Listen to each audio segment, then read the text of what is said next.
Hello dear student, मैं Shiv sir आपका स्वागत करता हूं हमारे यूट्यूब चैनल ग्राउंड टीच में। बच्चों, यह चैनल आपको सब्सक्राइब करना बहुत ही महत्वपूर्ण होगा, क्योंकि इस चैनल के द्वारा आपको बोर्ड एग्जाम के लिए important question 10th and 12th का दिया जाएगा। साथ ही इस चैनल में केमिस्ट्री का बहुत ही इम्पोर्टेंट क्लास शुरू किया जाने वाला है, तो यह चैनल आपके लिए बहुत ही महत्वपूर्ण होगा। साथ यदि आपने दूसरे सब्जेक्ट के यदि असाइनमेंट आंसर अभी तक नहीं लिखे हैं तो हमारे चैनल पे चले जाइए, प्लेलिस्ट पे चले जाइए, वहाँ आपको पूरे के आंसर मिल जाएंगे। धन्यवाद। चलिए आगे बढ़ते हैं और देखते हैं क्या क्या प्रश्न पूछा गया है। तो प्रश्न नंबर 1 आपसे पूछा गया है, 5 नंबर का प्रश्न है टोटल। ठीक है, इसमें 3 खंड में पूछा गया है, अ, ब और स। अ है संक्रमण तत्व कण एंथैल्पी के उच्च मान क्यों दर्शाते हैं। ठीक है, तो चलिए हम लोग देखते हैं कि क्या है इसका आंसर। यहाँ आप नीचे आ जाएंगे, यहाँ से आपका आंसर स्टार्ट हो जाता है। ठीक, फर्स्ट का है कण एंथैल्पी। ठीक है, तो संक्रमण धातुओं की कण एंथैल्पी का मान उच्च होता है क्योंकि इनमें अंतरा परमाणुविक बंध बनने में ns इलेक्ट्रॉन के साथ साथ n-1d कक्षकों के इलेक्ट्रॉन भी भाग लेते हैं। अतः अयुग्मित इलेक्ट्रॉनों की संख्या अधिक हो जाती है, जिससे बनने वाला बंध प्रबल होता है। तो ये आपका अ का उत्तर हो जाएगा। फिर आपका आता है ब नंबर में आपसे पूछा है कि पी ब्लॉक के तत्वों की तुलना में संक्रमण तत्वों की परिवर्ती ऑक्सीकरण अवस्था किस प्रकार भिन्न होती है। ठीक है, तो इसका आंसर हो जाएगा संक्रमण तत्वों के ऑक्सीकरण अवस्था में परिवर्तनशीलता n-1d ऑर्बिटल और ns ऑर्बिटल की भागीदारी के कारण होती है, जबकि p ब्लॉक के तत्वों में केवल ns व np ऑर्बिटल ही भागीदारी होती है। तो ये आपका पहला कारण हो जाएगा। यदि आप और भी अच्छा अपना आंसर बनाना चाहते हो तो सेकेंड कारण भी लिख सकते हैं आप। ठीक है, एक पर्याप्त है, आप अपने अनुसार से लिख सकते हैं। चलिए आगे बढ़ते हैं और देखते हैं प्रश्न क्रमांक 1 का स का उत्तर। सब में क्या पूछा गया आपसे कि क्रोमियम 3+ क्रोमियम 2+ की तुलना में मैग्नीज Mn3+ व Mn2+ युग्मक के लिए E0 का मान उच्च धनात्मक होता है। क्यों। ठीक है, क्योंकि आधे भरे हुए D5 विन्यास के कारण Mn2+ Mn3+ से अधिक स्थिर है, जबकि Cr2+ आधे भरे हुए कक्षक के एक इलेक्ट्रॉन खोने के बाद अस्थिर हो जाता है। यही इसका कारण है। बहुत बड़ा आंसर नहीं लिखना, क्योंकि 2-2 3-3 खंड में हमसे पूछा गया है, छोटा छोटा आंसर लिखना है। चलिए प्रश्न क्रमांक 2 देखते हैं। प्रश्न क्रमांक 2 में भी 2 खंड पूछा गया है। पहले अ का देखते हैं कि संक्रमण धातु के क्रिस्टल चालक के भीतर में छोटे परमाणु जैसे HCN प्रवेश कर बनने वाले यौगिकों का उल्लेख कीजिए। इन यौगिकों के भौतिक और रासायनिक गुणों को बताइए। तो उत्तर हो जाएगा आपका कि जब HCN जैसे छोटे परमाणु संक्रमण धातु के क्रिस्टल जाली के अंदर फंस जाते हैं तो ऐसे यौगिकों को अंतराकाशीय यौगिक कहा जाता है।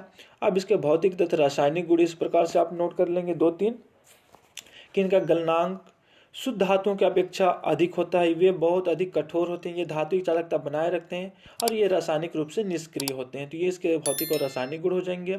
इसके ब की ओर पहुंचते हैं, क्वेश्चन नंबर 2 का। ठीक है, ब क्या है, अंतर संक्रमण तत्व क्या है, लैंथेनाइट आकुंचन के परिणाम लिखिए। तो वे तत्व जिनका आखिरी इलेक्ट्रॉन n-2f कक्षक में प्रवेश करता है उन तत्वों को F ब्लॉक के तत्व कहते हैं, या इन्हें ही F ब्लॉक के तत्व या अंतर संक्रमण तत्व भी कहा जाता है।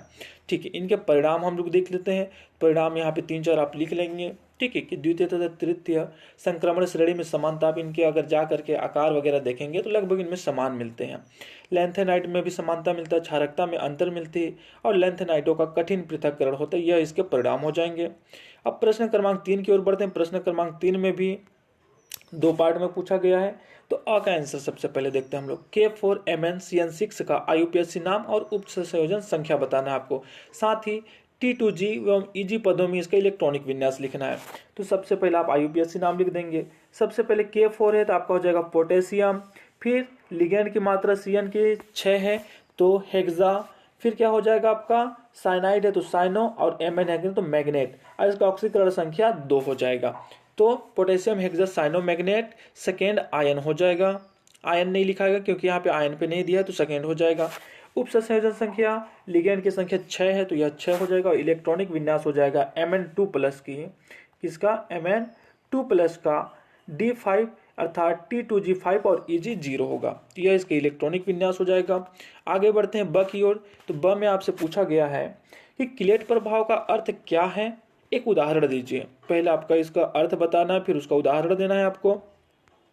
तो ये बहुत ही अच्छा सा आंसर दिया हुआ है कि जब कोई बहुधंतुर लिगेंड दो या अधिक दाता परमाणुओं के द्वारा केंद्रीय धातु आयन से अपने आप को इस प्रकार जोड़ता है कि केंद्रीय आयन के साथ 5 या 6 सदस्यीय चक्र बनता है, तो यह प्रभाव क्लेट प्रभाव कहलाता है। उदाहरण आप यहाँ पे 2 लिख लेंगे, 2 दिया हुआ है, ये बहुत अच्छा हो जाएगा उदाहरण आपका। चलिए आगे बढ़ते हैं प्रश्न क्रमांक 4 की ओर। प्रश्न क्रमांक 4 आपके 3 पार्ट में पूछा गया, अ ब श में, और यहाँ से आपका कंप्लीट होता है आंसर। तो अ में पूछा गया ये तीन संकुल दिए हुए हैं, इनके संकरण पूछे हैं और चुंबकीय गुण पूछा गया है। तो सबसे पहला जो संकुल है वह D2sp3 संकरण दर्शाता है और चुंबकीय गुण उसका अनुचुंबकीय होता है, जबकि सेकेंड sp3 दर्शाता है, चुंबकीय गुण प्रतिचुंबकीय होगा, और तीसरा हो जाएगा sp3D2 संकरण और चुंबकीय गुण अनुचुंबकीय होगा। चलिए ब की ओर देखते हैं, ब में क्या पूछा गया।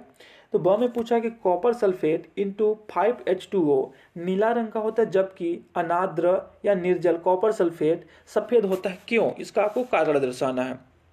तो ये बहुत ही अच्छा सटीक सा आंसर दिया हुआ है, आप नोट कर लेंगे कि कॉपर सल्फेट इंटू 5H2 में जल लिगेंड की तरह कार्य करता है, ठीक है, जिसके कारण यह DD ट्रांजिशन करता है और रंग प्रदर्शित करता है, जबकि निर्जल जो कॉपर सल्फेट होता है इसमें लिगेंड नहीं होता है, जिसके कारण इसका विपाटन नहीं होता और ये रंग भी नहीं देते हैं। चलिए आगे बढ़ते हैं। तो प्रश्न स देखते हैं, स में क्या पूछा गया है। स में पूछा है कि चतुष्फल के संकुलों का क्रिस्टल क्षेत्र में डी कक्षकों के विपाटन का आरेख आपको बनाना है, ठीक है। तो इसका आरेख यहाँ पे बनाया हुआ है, देखिए ये आरेख आप आराम से अच्छे से साफ साफ नोट कर लेंगे। यदि यहाँ पे आपको कोई दिक्कत हो रही है तो आगे एक बुक का आरेख भी मैं आगे दिया हुआ हूँ, उसे भी आप देख करके बना सकते हैं। साफ साफ बनाइए, कोई दिक्कत नहीं होनी चाहिए। तो ये देखिए ये आपका आ गया अगला आरेख। जहाँ से आपको सही लगता है वहाँ से आप नोट डाउन कर लीजिए और चैनल को जरूर सब्सक्राइब कीजिए ताकि मुझे भी बनाने में अच्छा लगे वीडियो। और साथ ही यह चैनल आपके लिए बहुत इंपॉर्टेंट होने वाला है। आगे आपको केमिस्ट्री का एक बेस्ट क्लासेस में दिया जाएगा। आप कॉलेज लेवल पे भी जाते हैं तो वहाँ पे के लिए भी एक इंपॉर्टेंट क्वेश्चन का सीरीज यहाँ पे आपको दिया जाएगा जो कॉम्पिटिशन फाइट के लिए होगा। Thank you. चलिए मिलते हैं नेक्स्ट वीडियो में। जय हिंद।